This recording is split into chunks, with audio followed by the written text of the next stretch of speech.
CBI मुर्दाबाद मुर्दाबाद मुर्दाबाद। भाजपा के तीन जमाई ईडी और सीबीआई जो तीनों संस्थाएं भारतीय जनता पार्टी और नरेंद्र मोदी की रखेल है। ईडी आईटी सीबीआई मुर्दाबाद।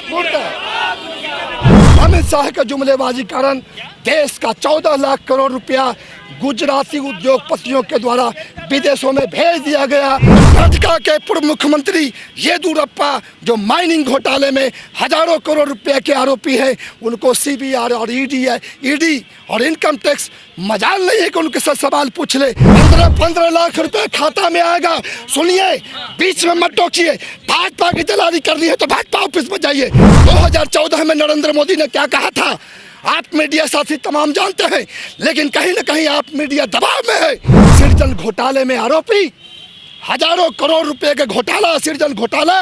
सुशील कुमार मोदी जो फाइनेंस मिनिस्टर से, उससे सीबीआई और ईडी इनकम टैक्स सवाल करने की हैसियत नहीं रखता है। भाजपा के तीन जमाई हैं, ईडी, आईटी और सीबीआई। झंडा उठाइए, झंडा उठाइए पूरा। आज राष्ट्रवादी कांग्रेस पार्टी के कार्यकर्ताओं के द्वारा इनकम टैक्स, ईडी और सीबीआई जो तीनों संस्थाएं भारतीय जनता पार्टी और नरेंद्र मोदी की रखेल है, उस रखेल के पर्दाफाश के लिए बिहार की जनता को जगाने के लिए हम सड़कों पर उतरे हैं। और विपक्षी नेताओं को जो ईडी, इनकम टैक्स और सीबीआई के द्वारा जो परेशान किया जा रहा है, उस परेशानी को दूर करने के लिए हम कहना चाहते हैं बिहार की जनता से, बिहार की जनता का आह्वान करना चाहते हैं कि बिहार की जनता सड़कों पे उतरो, नहीं तो ये संविधान खतरे में है। नरेंद्र मोदी देश को गिरवी रखने पर तुला हुआ है। श्रीलंका से भी, पाकिस्तान से भी बदतर स्थिति में भारत आने वाला है। भूटान का रुपया भारत से मजबूत हो गया, लेकिन नरेंद्र मोदी के जुमलेबाजी के कारण, अमित शाह के जुमलेबाजी कारण देश का 14 लाख करोड़ रुपया गुजराती उद्योगपतियों के द्वारा विदेशों में भेज दिया गया। और मैं आह्वान करना चाहता हूं बिहार की जनता से कि 2024 में अगर भारतीय जनता पार्टी आ गई तो देश की जनता सड़कों पे होगी और भारतीय जनता पार्टी के चंद लोग देश को लूटकर दूसरे देश में पलायन कर चले जाएंगे। ये साजिश नरेंद्र मोदी की है, अमित शाह की है, भाजपा नेताओं की है। क्यों बोल रहे हैं? भ्रष्टाचार पे प्रहार है उनका, बार-बार यही बोल रहे हो लोग। भ्रष्टाचार करते हुए नरेंद्र मोदी की पार्टी को बंगारू लक्ष्मण जो तत्कालीन राष्ट्रीय अध्यक्ष थे, उनको पैसा लेते हुए दुनिया ने देखा। कर्नाटका के पूर्व मुख्यमंत्री येदियुरप्पा जो माइनिंग घोटाले में हजारों करोड़ रुपए के आरोपी हैं, उनको सीबीआई और ईडी और इनकम टैक्स मजाल नहीं है कि उनके साथ सवाल पूछ ले। और विपक्षी नेताओं को तंगो तबाह करने के लिए, बिना मतलब का साजिश करके उनको फंसाने के लिए आज ईडी और सीबीआई इनकम टैक्स का इस्तेमाल कर रही है। हेमंत सोरेन उसके शिकार है, अगले शिकार अरविंद केजरीवाल है, उसके बाद के शिकार तेजस्वी यादव है।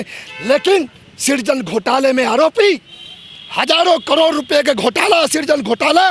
सुशील कुमार मोदी जो फाइनेंस मिनिस्टर से, उससे सीबीआई और ईडी इनकम टैक्स सवाल करने की हैसियत नहीं रखता है। ये जमाई है, भाजपा के तीन जमाई हैं, ईडी, आईटी और सीबीआई। विपक्षों की आवाज दबाने, जमाइयों को खुली आजादी है कि जमाई राजा विपक्षी नेताओं को तबाह करो और अपने नेताओं को, अपने जो अन्नदाता हैं ईडी, सीबीआई, इनकम टैक्स से, उनको टच मत करो, नहीं तो तुम कहीं के नहीं रहोगे। लेकिन हम राष्ट्रवादी कांग्रेस पार्टी के साथी आज निकले हैं और ईडी, इनकम टैक्स, सीबीआई को चेतावनी देते हैं कि अगर तुम निष्पक्ष होकर काम नहीं करोगे तो तुम 24 के, याद रखो 2024 के चुनाव में नरेंद्र मोदी जब सत्ता से जाएगा तो ईडी और इनकम टैक्स और आईटी को बचाने वाला पैदा नहीं हुआ है। भाजपा के नेता बचाने के हिम्मत नहीं रखेंगे, बिहार की जनता सड़कों पर उतरेगी। मुद्दा भारतीय जनता पार्टी के पास नहीं है। 2014 में नरेंद्र मोदी ने क्या कहा था आप मीडिया साथी तमाम जानते हैं, लेकिन कहीं ना कहीं आप मीडिया दबाव में है। भारतीय जनता पार्टी से डरते हैं, इसलिए सच्चाई लोगों को नहीं बताते हैं। 2 करोड़ नौजवानों को रोजगार देने की बात किसने कहा था? महंगाई कम करेंगे, ये किसने कहा था? नरेंद्र मोदी ने कहा था कि 2014 में सरकार बनेगी भारतीय जनता पार्टी की तो 2 करोड़ सालाना नौकरी देंगे नौजवानों को, 15 लाख रुपए खाता में आएगा। सुनिए, बीच में मत टोकिए। भाजपा की दलाली करनी है तो भाजपा ऑफिस में जाइए, मुझे अपनी बात रखने दीजिए। 2 करोड़ लोगों को नौकरी देने की बात पर एक बार आप लोग नहीं पूछते हैं 15 लाख रुपए खाता में कब आएगा? आप लोग एक बार नहीं पूछते हैं महंगाई कब घटेगी? आप लोग एक बार भाजपा से सवाल नहीं करते हैं।